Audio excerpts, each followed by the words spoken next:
Hey guys, welcome back to another Disc Golf Examiner disc review. It's a very special one, and because I'm joined by two very special people here. We have Paige Bjerkaas from Team Dynamic Discs.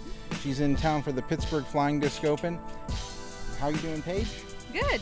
Good. Very good. So thank you for joining us today. Really appreciate it. And to her left is disc golf's favorite goalie, Cody DeSmith from the Penguins. Casey, how you doing? Good, thanks. Hopefully I'm the favorite player in general. Okay. Unless there's another disc golfer I don't know about. Let's find out. We got to find out. Leave it in the comments section. But today we actually have a Latitude 64 disc to review. It's the Saint Pro in the gold line plastic. It looks really beat in, so it's going to be very interesting to see. Let's go ahead and go to the profile. Let's check it out. Thanks, Cody. Cody's behind the camera today. The Saint Pro in the gold line plastic has a slightly domey feel to it. It has a very gummy grip. It's a pretty thin profile being a fairway driver, and it feels very comfortable in your hand.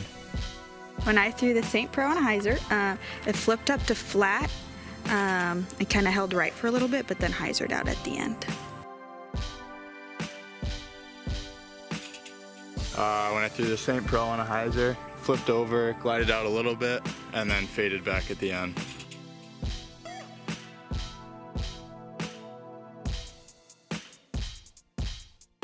When I threw the Saint Pro flat, it flipped over pretty quickly, but it stayed in the air. It didn't cut roll or anything. It just had like a pretty sharp right turn.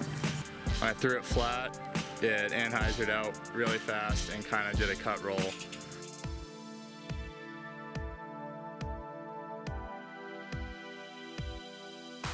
When I threw the Saint Pro on an anhyzer, I threw it kind of high, and it held the ante line the entire way. So it stayed flippy. It never cut rolled or anything. It just kind of stayed in the air and finished right. When I threw it high on an anhyzer, gave it a chance to glide out a little bit. It's not quite stable enough to actually stand up and glide, but it got over pretty good. And that's how we threw the Saint Pro in the gold line plastic. Paige, for somebody who has thrown this disc before, what did you think of this? So the Saint Pro, I think, is a very reliable fairway driver.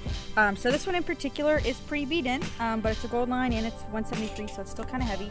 But this one in particular was a little flippy. It still got some good glide. It didn't flip over too much for me. It never cut rolled or anything like that, but it always seemed to have some turn on it. But brand new out of the box, I have thrown a lot of Saint Pros, and typically they fly pretty straight with a decent amount of fade at the end, pretty consistent with a nice fade. So this one was a little flippy, still got a lot of glide. Even the new ones get a lot of glide for me personally. So. Awesome. And Casey, this is actually your disc, one that you use. What do you use it for? What do you think of it? It's been in and out of my bag for a while now. Like Paige said, it's pretty beat in. It also gets beat in fairly easy being the softer plastic. It's probably going to be even more understable now because I threw a cut roller onto the pavement. So, but no, it's good for tight wooded courses. Not a lot of wind. I haven't found that it handles wind very well, but anything tight, especially anhyzer shots, hyzer flips, anything like that, it's pretty reliable, understable disc. Well, I want to thank you both for joining us today for today's review. It was amazing. It was great getting to play around with you guys today. Hey guys, remember to like us on Facebook, subscribe to us on YouTube. We always appreciate it. And share it. Cody, you can say that. Say it. And share it. Thanks, Cody. Cody's behind the camera, everybody. Thank you so much for joining us for today's review. And until next time, keep banging those chains.